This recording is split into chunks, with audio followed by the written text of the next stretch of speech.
ሰላም እንኳን ደህና መጣችሁ ለኔ ተፈጽሟል ፕሮግራም የዛሬ ደግሞ ትምህርታችን የ51 ቀኑን ትምህርቴን ይዤ መጥቻለሁኝ።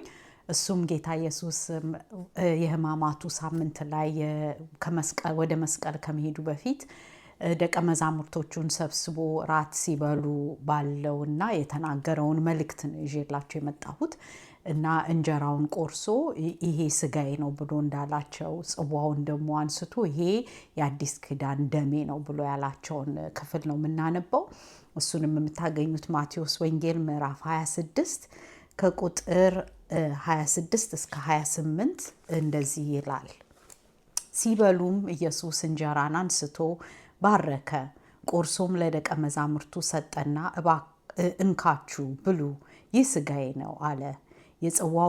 ጽዋውንም አንስቶ አመስግኖም ሰጣቸው፣ እንዲህም አለ፣ ሁላችሁ ከእርሱ ጠጡ፣ ስለ ብዙዎች ለኃጢአት ይቅርታ የሚፈስ የአዲስ ኪዳን ደሜ ይህ ነው ብሎ ያለውን ቃል ነው። በቃ ዛሬ የምናየው እንግዲህ ደሙ የአዲስ ኪዳን የኃጢአት ማሰሪያ ደሙ ነው እና ይሄ ደሜ ነው ብሎ አለ። ጽዋውን አንስቶ ስጋውን ደግሞ እንጀራውን ደግሞ አንስቶ ይሄ ስጋዬ ነው ብሎ አለና ስጋው ደግሞ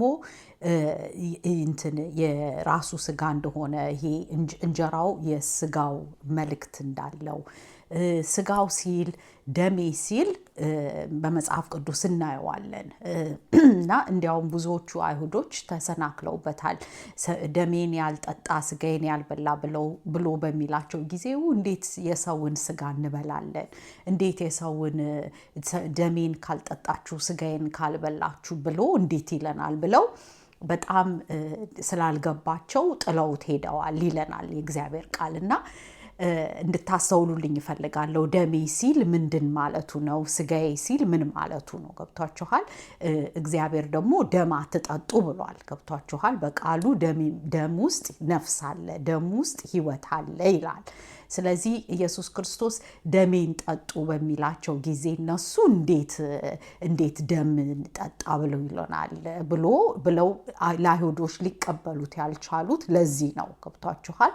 ምክንያቱም ደም የበላ የሰውን ነፍስ እንደበላ የሰውን ሕይወት እንደወሰደ ነው የሚቆጠረው በእነሱ በእግዚአብሔር ቃል ላይ ስለተጻፈና በቀጥታ ወስደውታል። እነሱ ደሜን ጠጡ ስጋዬን ብሉ ሲላቸው እንዴት የሰው ስጋ እና የሰው ደም እንዴት ይበላል ብለው የተቃወሙበትና ጥለውት የሄዱት በዚህም ነው።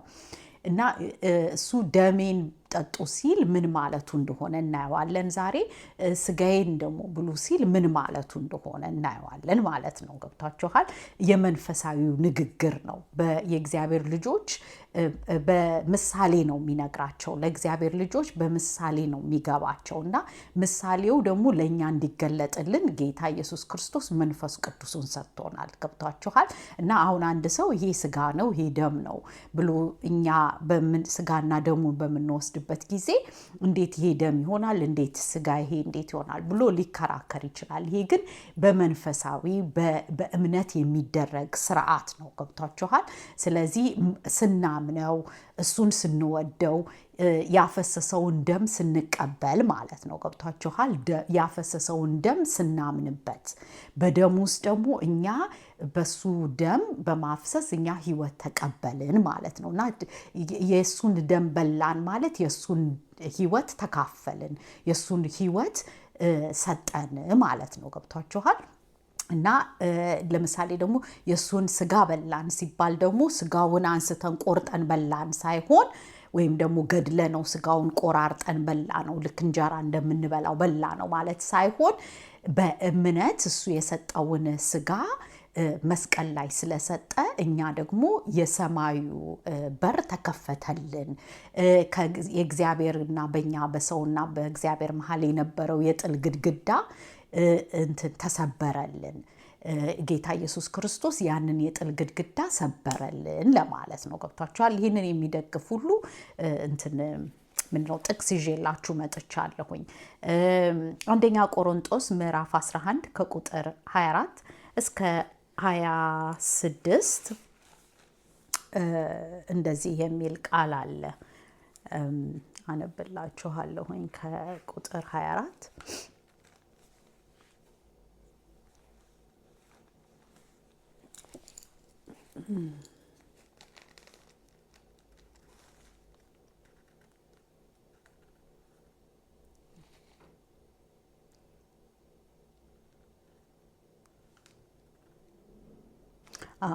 ከቁጥር 23 አክቹሊ አንደኛ ቆሮንጦስ ምዕራፍ 11 ከቁጥር 23 እስከ 26 እንደዚህ የሚል አለ።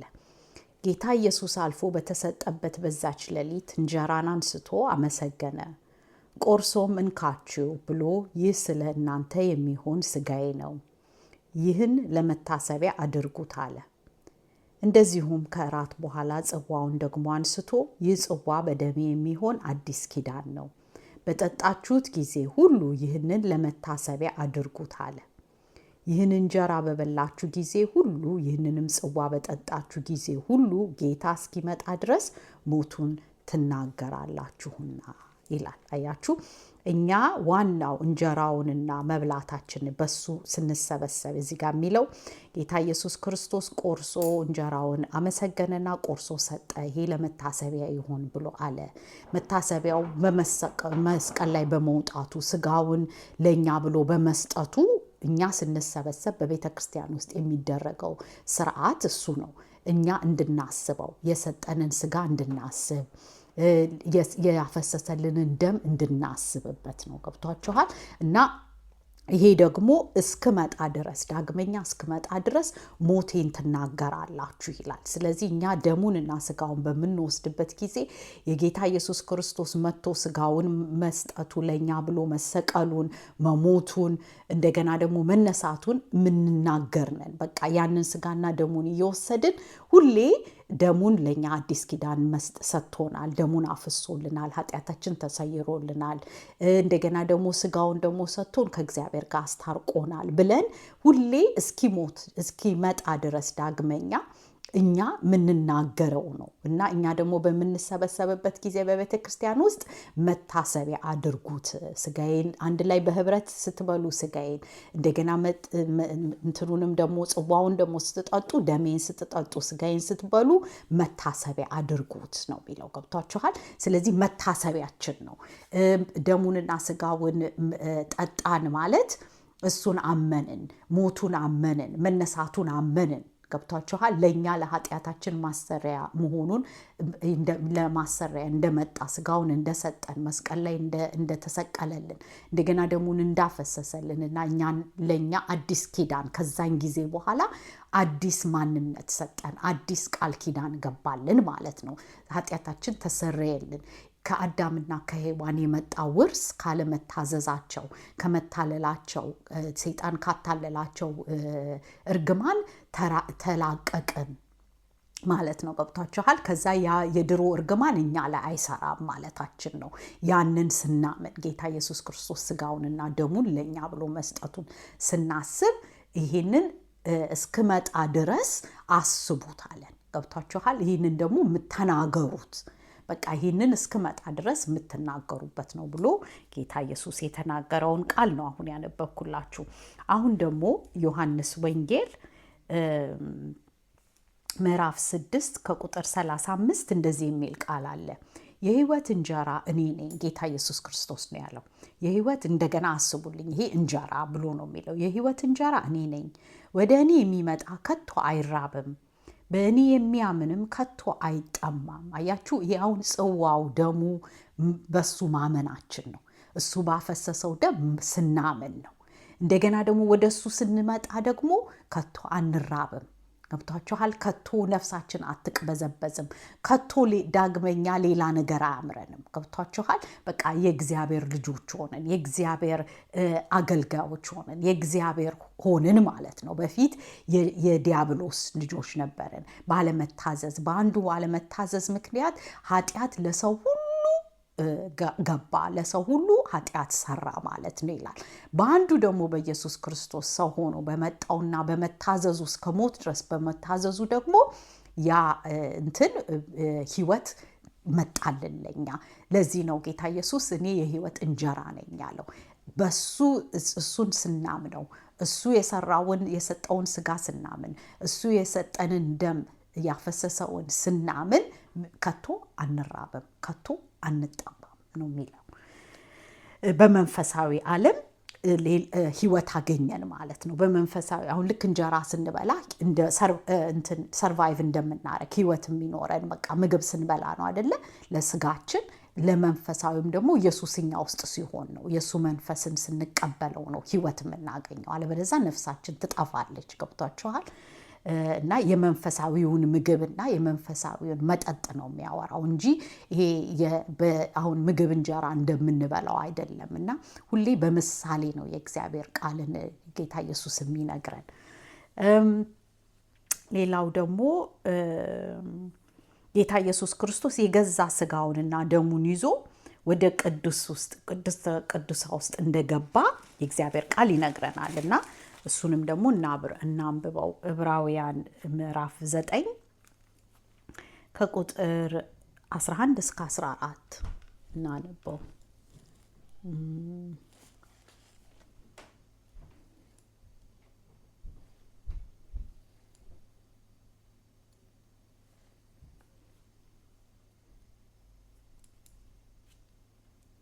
ዕብራውያን 9 ከ11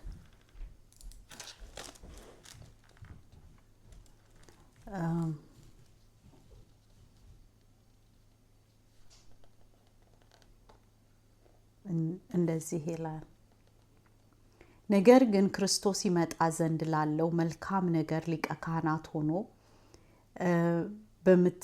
በምትበልጠውና በምትሻለው በእጆችም ባልተሰራች ማለት ለዚህ ፍጥረት ባልሆነች ድንኳን የዘላለምን ቤዛነት አግኝቶ አንድ ጊዜ ፈጽሞ ወደ ቅድስት በገዛ ደሙ ገባ እንጂ በፍየሎችና በጥጆች ደም አይደለም ይለናል። አያችሁ፣ አንድ ጊዜ የራሱን ደም ይዞ የዘላለም ቤዛነት እንድናገኝ ወደ ቅድስት በገዛ ደሙ ገባ ነው የሚለን። ገብቷችኋል? ወደ እጅ ባልተሰራው ወደ ቅድስት ወደ ሰማይ ቤት ገባ ማለቱ ነው። ገብቷችኋል? አንዴ የዘላለም ቤዛነትን ያገኘ ነው በሱ ነው ማለት ነው። ገብቷችኋል? እና የገዛ ደሙን ይዞ እንደገባ እና እሱ እንዳስታረቀን ነው የሚነግረን ይሄ ጥቅስ። እሺ፣ አሁን ደግሞ ኤፌሶን ደግሞ ላይ ኤፌሶን ምዕራፍ 2 ላይ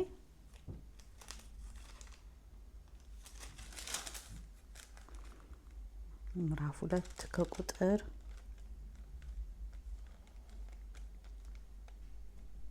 14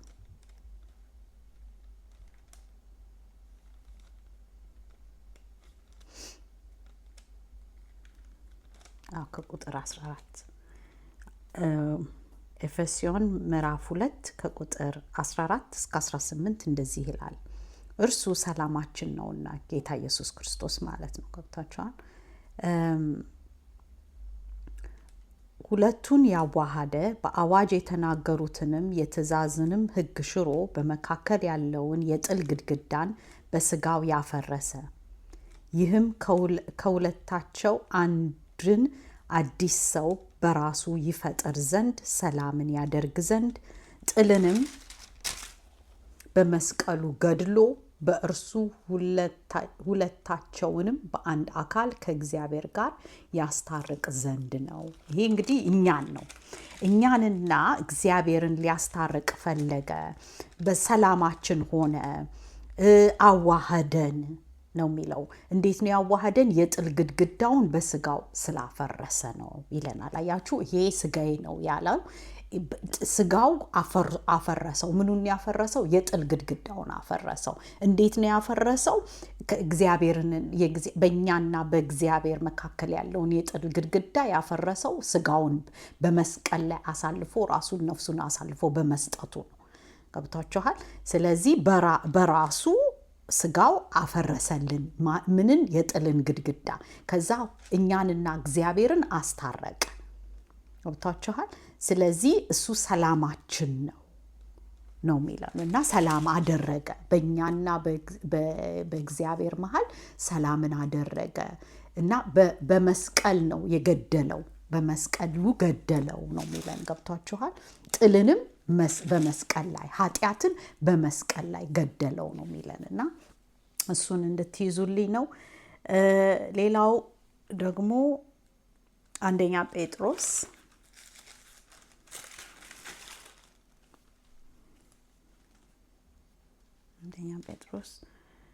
ምዕራፍ 2 ከ24 ደግሞ እንደገና ስለ እንደዚሁ የሚናገር አለ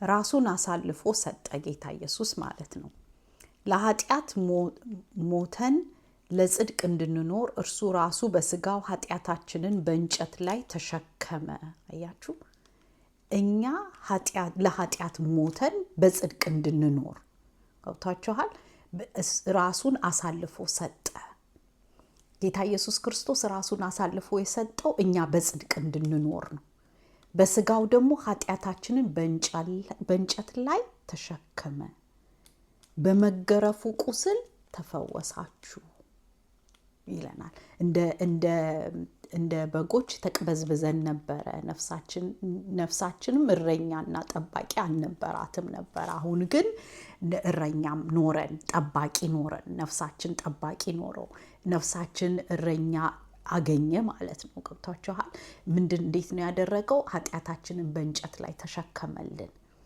ገብታችኋል በራሱ ስጋ እኛን በጽድቅ እንድንኖር ማለት ነው ገብታችኋል የእግዚአብሔር ቃል የሚነግረን እሱ ነውና በስጋ ነው ጭንጨት ላይ የወጣው እና ኃጢአታችንን በሙሉ ተሸክሙ የእንጨት ላይ ተሰቀለ ነው የሚለን ገብታችኋል እኛ ደግሞ በጽድቅ እንድንኖር ከዛ ደግሞ እሱ እንጀራ ነኝ አለና የራሱን ህይወት ሊያካፍለን ገብታችኋል እሱ ምንም ተገብቶት አይደለም እሱ ኃጢአት ሰርቶ አይደለም ራሱ የእግዚአብሔር ልጅ ነው ኃጢአት አልሰራም ጌታ ኢየሱስ ገብታችኋል ለኛ ብሎ የኛን ኃጢአት በስጋው ላይ ተሸከመልን ነው የሚለው ከዛ በእንጨት ላይ ተሸከመው በእንጨት ላይ ተሰቀለልን ነው የሚለን ገብታችኋል ለምን እኛ በጽድቅ እንድንኖር የሱን ጽድቅ ሊሰጠን ገብታችኋል የሱን ጸጋ ሊሰጠን ነው የሞተልን ማለት ነው አሁን ደግሞ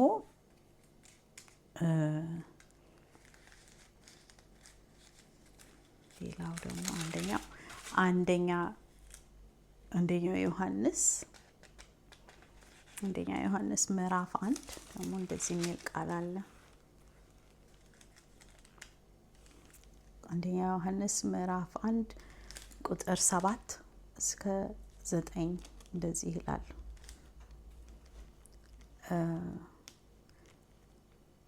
ነገር ግን እርሱ በብርሃን እንዳለ በብርሃን ብንመላለስ ይላል ለእያንዳንዳችን ህብረት አለን የልጁም የኢየሱስ ክርስቶስ ደም ከኃጢአት ሁሉ ያነጻናልና አያችሁ የልጁም የኢየሱስ ክርስቶስ ደም ከኃጢአት ሁሉ ያነጻናል አያችሁ የሱ ደም ነው የኛን ኃጢአት ያነጻው ለዚህ ነው የአዲስ ኪዳን ደም ይሄ ነው ብሎ ጽዋውን አንስቶ ያደረገው ከኃጢአት ሁሉ ነው የሚለው ገብታችኋል ወደ ቅድስ ውስጥ የገባልን የራሱን ደም ይዞ ነው ያ ደም ደግሞ ንጹህ ደም ስለሆነ ከኃጢአት ሁሉ ያነጻናል ሊቀ ካህን ይሆነልን ለዚህ ነው የሱ ደም እንደ በየጊዜው በየአመቱ እንደ የፍየሎችና እንደ ጥጃዎች ደም አይደለም በቃ አንዴ ያፈሰሰው ለዘላለም ለኛ ህይወትን ይሰጠናል ገብታችኋል ለዚህ ነው ወደኔ የመጣ ከቶ አይራብም ወደ ውጭ አይወጣም ወደ ኃጢአት ፍርድ አይሄድም ወደ ዘላለም ሞት አይሄድም ማለቱ ነው ገብታችኋል ወደኔ የመጣ ህይወት ይኖረዋል የሚለው እኔ የህይወት እንጀራ ነኝ ኑ ከኔ ከበላችሁ የኔን ከተካፈላችሁ አትሞቱም ማለቱ ነው ለዘላለም ትኖራላችሁ ለዘላለም የእግዚአብሔር መገኘት እናንተ ውስጥ ይቀመጣል የእግዚአብሔር መንፈስን ትቀበላላችሁ ማለቱ ነው ገብታችኋል እና በደሙን በላን፣ ደሙን ጠጣን፣ ስጋውን በላን ማለት የሱን ህይወት እኛ ውስጥ ተቀበልን፣ የሱን መንፈስ እኛ ውስጥ ተቀበልን። በሰራው ስራ አመንን። ካመንን ከቶ ወደ ዘላለም ፍርድ አንሄድም፣ ከቶ ወደ ዘላለም ሞት አንሄድም። ገብቷችኋል? የኃጢአት ፍርድ ሞት ነው ይላል። ስለዚህ ያ ሞትን እኛ አንቀምሰውም ማለት ነው። ገብቷችኋል? ሞት ስላችሁ ይሄ የስጋ ሞት ሳይሆን የስጋ ሞት ሁላችንም እንደምንሞት እሱም ራሱ ሞቶ ተነስቶ አሳይቶናል። ስለዚህ የሰው ልጅ አንዴ ይሞታል ግን ይነሳል። ገብቷችኋል? በኢየሱስ ክርስቶስ ያመነ በሙሉ ነፍሱ አትጠፋም። ፍርድ አይፈረድበትም። ገብቷችኋል? ስለዚህ ህይወት የሚለው የዘላለም ህይወትን እሰጠዋለሁ ሲል ከሞት ይነሳል ማለቱ ነው። ልክ ጌታ ኢየሱስ ክርስቶስ እንደተነሳው ሰው ቢሞትም አንዴ ቢሞትም ሁለተኛ ሞት አይሞትም፣ ሁለተኛ ፍርድ አይሞትም፣ የዘላለም ሞትን አያይም ማለቱ ነው። ገብቷችኋል? ስለዚህ ሕያው ይሆናል። ልክ ጌታ ኢየሱስ ክርስቶስ በእኔ ያመነ በሙሉ ቢሞትም የሚለው የመጀመሪያ ሞትን ይሞታል፣ ግን ቢሞትም ደግሞ ሕያው ይሆናል ማለት ልክ ጌታ ኢየሱስ ክርስቶስ እንደተነሳው እኛም እንነሳለን ማለት ነው። የመጨረሻ ደግሞ ልነግራችሁ የምፈልገው ዮሐንስ ወንጌል ምዕራፍ 4 ከቁጥር 34 ላይ ጌታ ኢየሱስ ክርስቶስ ሰማርያዋን ሴት ሲያወራ ደቀ መዛሙርቶቹ እንጀራ ሊያመጡ ሊገዙ ሄደው ነበር ይላል። ከዛ እሱ አውርቷት እሷን ነግሯት ኃጢአቷን ገልጦላት ካለች እሱ መሲህ መሆኑን እሱ የእግዚአብሔር ልጅ መሆኑን ካወቀች ካመነች በኋላ እንስራዋን ሁሉ ትታ ውሃ ልትቀዳ ሄደች ሴትዮ እንስራዋን ትታ በሙሉ ወደ መንደሯ ወደ ሰማርያን ከተማ ሄደችና ልታወራቸው ስትሄድ እነ ደቀ መዛሙርቶቹ ሲመጡ ሲያዩት ና ብላ ብሎ ሲሉት እሱ ደግሞ ኦሬዲ በልቻለሁ አላቸው። የኔ እንጀራ የኔ መብል የእግዚአብሔርን ፈቃድ ማድረግ ነው ይላል። ገብቷችኋል? እና አሁንም የእግዚአብሔር ልጆች የሆኑ በሙሉ ደሙንና ስጋውን የበሉ ሁሉ በሙሉ ደስታ ይመጣልናል። የእግዚአብሔርን ፈቃድ ማድረግ፣ የእግዚአብሔርን ቃል መናገር፣ የእግዚአብሔር ልጅ ኢየሱስ ክርስቶስ በሱ የህይወት እንጀራ ነው፣ ኑ ወደሱ ተታረቁ ከእግዚአብሔር ጋር ብሎ ሰው ስንል እኛ ስንል የልጆቹ ስንሆን በሙሉ ለአባታችን መንግስት ኑ ግቡ፣ የቀመስኩትን ህይወት እዩ፣ የምጠጣውን የህይወት ጽዋ እዩ፣ የህይወትን እንጀራ እዩ፣ የበላሁትን እኔ ስለማልሞት እኔ ስለማይፈረድብኝ የዘላለም ሞት ስለማያገኘኝ እኔ ዳግመኛ ስለማልጠማ ዳግመኛ ስለማልራብ እያልን ምንሰብከው የእግዚአብሔርን ቃል የምንናገረው ለኛ ምግብ ነው። ገብቷችኋል? ልክ ጌታ ኢየሱስ ክርስቶስ በስጋ ላይ ሲመላለስ እዚህ ምድር ላይ እኔ የማደርገውን በሙሉ እናንተም ታደርጋላችሁ፣ መንፈስ ቅዱስ ሲሰጣችሁ እኔ ያደረኩትን በሙሉ ታረጋላችሁ ብሏል። ስለዚህ አሁን እኛ ምግብ ብቻ አይደለም የሚያስደስተን። ገብቷችኋል? አንዴ የእግዚአብሔርን መንፈስ የተቀበለ ሰው በሙሉ የእግዚአብሔርን ቃል ሲናገር ሰውን ከጨለማ ወደ ብርሃን ሲያመጣ ከዓለማ የማያስተውሉን አይምሮ ወደ ማስተዋል እውቀት ሲሰጣቸው የእግዚአብሔርን ቃል ሲያስተምር ሲሰብክ ሲዘምር ሲናገር ሞቱንና መነሳቱን ስንናገር ለኛ ያ መብላችን ነው፣ ለኛ ያ ህይወታችን ነው፣ ለኛ ያ ኃይላችን ነው። ገብቷችኋል? ምክንያቱም የእግዚአብሔር ፈቃድ እኛ እሱን እንድናገለግለው ነው። እኛ የቀመስነውን እኛ የተካፈልነውን ህይወት ለሌላውም ደግሞ እንድናካፈል ነው። አለበለዛ መሰናክል ከሆነን አውቀን እውነቱን አውቀን የምንቀብር ከሆነን ፍርድ በእኛ ላይ ስለሚመጣ ነው። ገብታችኋል? አሁን ለምንድን ነው እየደጋገምሽ ለምንድን ነው እንዴ ስለዚህ የምትናገሪው ስለምንድን ነው አይሰለችሽም እንዴ እባላለሁ። እኔ እውነትን ለመናገር ግን እኔ አንደኛ ኃይሉንና ጸጋውን ጌታ ስለሚሰጠኝ ነው። ገብታችኋል? በዛ ላይ ደግሞ ለኔ በጣም ደስታ ምለው እኔን ጠልታችሁኝ የእውነቱን የእግዚአብሔርን ቃል ብትቀበሉና ብታምኑ ነው። ገብታችኋል? ምክንያቱም ከዚህ የበለጠ ደስታ የለም። እኔ ብቻ ደግሞ እንዳልመስላችሁ ሰማይ ቤት እናንተ ወደ ንስሐ ስትመጡ ወደ እግዚአብሔር ቃል ስትመጡ ወደ እግዚአብሔር ልጅ ስትጠጉ ዳግመኛ እንዳትራቡ ሲያረጋችሁ ዳግመኛ እንዳትጠሙ የሚያደርጋችሁ ጌታ ጋር ስትቀርቡ ንስሐ ስትገቡ ወደሱ ስትጠጉ እሱ ህይወቱን ስለሚሰጣችሁ ነው። አሁን ላታውቁት ላትረዱት ትችላላችሁ፣ ግን ወደፊት ግን አንድ ቀን ግን ተስፋ አልቆርጥም። ይሄ ሁሉ ዘር ይሄ ሁሉ 55 ቀኑን የተማርነውን ቃል ውስጣችሁ ዘር ነው እና መልካም ልብ ካላችሁ ታድጉበታላችሁ። ያ ቃሉ መልካም ልብ ላይ ሲያርፍ ያድጋል፣ እግዚአብሔር ያሳድገዋል። በክፋት ግን ልባችሁ ከሆነ በተንኮል ከሆነ ለሌላ ምክንያት የምትመጡና እዚህ የምታዩን ከሆነ ግን እውነቱን ለመናገር እናንተ የራሳችሁንም ጊዜ አቃጠላችሁ፣ ምንም አይጠቅማችሁም ማለት ነው። ገብቷችኋል? የሚጠቅማችሁ ልባችሁን ንጹህ አድርጋችሁ የእግዚአብሔርን ቃል የምታዳምጡ ከሆነ ነው። የምታድጉት በዛን ስለሆነ ማለት ነው። እግዚአብሔር የሚያሳድጋችሁ መልካም ልባችሁን ቅን ልባችሁን ይዛችሁ ስትመጡ ነው እንጂ ለኔን ለማየት ከኔ ጋር ዝም ብሎ ወሬ ለመስማት አይደለም። ገብቷችኋል? ጊዜያችሁን አታቃጥሉ። በቃ እንዲህ አይነት ጊዜ የምታቃጥሉበት ብዙ ሌላ ፕሮግራም አላችሁ። ስለዚህ እዚህ ላይ ስትመጡ የእግዚአብሔርን ቃል እንድታዳምጡ ጆሮአችሁ እንዲከፈት አይናችሁ እንዲበራ ነው ዋናው የእግዚአብሔር ዓላማ። ገብቷችኋል? እዚህ የሚገኘው ጌታ ኢየሱስ ነው። እዚህ የሚገኘው የእግዚአብሔር ቃል ነው። ገብቷችኋል? ይሄ ደግሞ የህይወት እንጀራ ነው። እንዲያውም ጴጥሮስ እናንተ ሌሎቹ በሙሉ ጌታ ኢየሱስ ክርስቶስን ትተው እነዚህ እንጀራና ስጋዬን ብሉ ይለናል እንዴ ደሜን ጠጡ ይሉናል እንዴ ብለው ሲሉት ጥለዋት ብዙዎቹ ሄዱ አሉ። የሚከተሉት በቃ ለተአምር ብለው ይከተሉት ነበረ። 5000 ሰውን ሲያበላ በልተው ነበር መተው። ገብቷችኋል? በቃ ተአምሩን አይተዋል፣ ግን እሱን ወደውት አይደለም፣ እሱን አምነውት አይደለም። ለጊዜው ሆዳቸውን ለማስሞላት ነውና ለጊዜው ሆዳችሁን ለማስሞላት አይሆንባችሁ። የዘላለም ህይወትን እንጀራ ልትቀበሉበት ምክንያት ይኖራችሁ። ይሄ ቻናል ላይ ስትመጡና እባካችሁ ልለምናችሁ እግዚአብሔር እንዲያበራላችሁ በቅን ልብ ነው። በቅን ልብ የመጣን በሙሉ እግዚአብሔር ያሳድገዋል።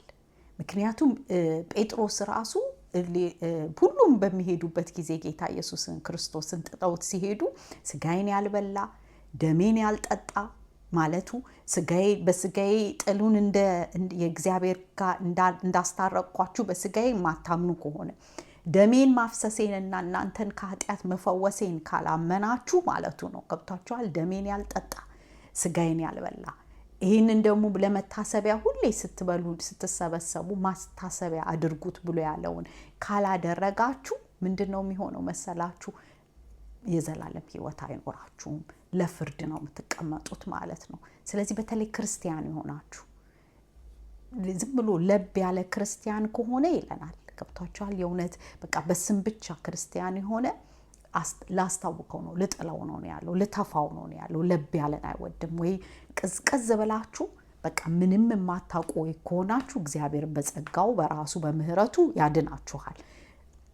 ወይም ደግሞ በቃ ትኩስ ነው መሆን ያለባችሁ፣ ወይ ትኩስ ወይም ደግሞ ቀዝቃዛ እግዚአብሔር ምህረቱን እንዲልክላችሁ። ገብቷችኋል? ለብ ካላችሁ ግን ክርስቲያንን ብላችሁ በስም ግን ማስመሰል፣ የግብዝነት ፍቅር፣ የውሸት እምነት ገብቷችሁ የውሸት መመላለስ፣ የእግዚአብሔርን ልጅ መጥላት በልባችሁ ውስጥ የምትጠሉት ከሆነ እሱ ይፈርድባችኋል፣ እሱ ያያችኋል። ስለዚህ እባካችሁ ለአሁን የሃይማኖት ስርዓት ብቻ አታድርጉት። ይሄ ለዘላለማዊ በቃ ህይወታችን የህይወት ቃል አለው ጌታ ኢየሱስ ክርስቶስ። ጴጥሮስንም መሄድ ትፈልጋላችሁ እናንተስ መሄድ ትፈልጋላችሁ እንደሌሎቹ ብሎ ሲላቸው እንዴት ካንተ ወዴት እንሄዳለን? አንተ ጋር የህይወት እንጀራ አለ፣ የህይወት እንጀራ ቃል አለ ብሎ አለው። ስለዚህ እዚህ የምትመጡት የእግዚአብሔርን የኢየሱስ ክርስቶስን የህይወት እንጀራ ቃል ለመብላት ነው። ያ ደግሞ ዘላለም ሕይወት ይሰጣችኋል። ያ ደግሞ ለምን ስጋውን እንደሰጣችሁ ለምን ደሙን እንዳፈሰሰ ይገባችኋል። በእውቀት ታደርጉታላችሁ ማለት ነው። ስለዚህ ቤተክርስቲያን በምትሄዱበት ጊዜ ሁሉ የሚካሄደውን ነገር እየገባችሁ ነፍሳችሁ ደስ እያላት በእውነትና በመንፈስ እያመለካችሁት ጌታ ኢየሱስን ትኖራላችሁ ማለት ነው። ገብቷችኋል? የእሱን ቃል ትወዱታላችሁ ማለት ነው። ጌታ ኢየሱስ ደግሞ ስትወዱት ወደሱ ስትቀርቡት ደግሞ እሱ ያሳድጋችኋል እና እግዚአብሔር ነው የሚያሳድገው። እኛ ሰራተኞች ይላል ያጠጣሉ ይናገራሉ ቃሉን ምንም መለወጥ አልችልም እናንተን። ገብቷችኋል? ግን እግዚአብሔር ግን መለወጥ ይችላል። እግዚአብሔር ግን ማሳደግ ይችላል። እኔ ማስተላለፍ ቃሉን እኔ ብቻ አይደለሁም። ብዙ ሰባኪዎች ብዙ አስተማሪዎች አሉ ይናገራሉ፣ መለወጥ አይችሉም። እናንተን ራሳችሁ መወሰን ያለባችሁ። ወስኑ። የእውነት እግዚአብሔር ቃል ጋር ለመማር ልባችሁን በቅንነት ሄዳችሁ ጌታን እንዲያበራላችሁ ልባችሁን ተማጸኑት። ደግሞ ይሄ አሁን የአብይ ጾም ሲያልቅ ብቻ አይደለም። ይሄ ዘላለማዊ ህይወታችን ነው። በቃ የህይወት አለ እንጀራ መኖር እንደማንችለው ይህም ደግሞ የዘላለም ቃል ይሁንላችሁና የዘላለም ቃል ነው። አለበለዚያ አለሱ በመንፈሳዊ ልታድጉ አትችሉም። በመንፈሳችሁ ማደግ አይኖራችሁም ማለት ነውና ይሄ ነው ዛሬ ያለኝ። እንደወደዳችሁ ተስፋ አድርጋለሁ። ነገ ደግሞ በሌላ ቃል በእግዚአብሔር ቃል እመጣለሁኝ። ደህና ሁኑልኝ ባይ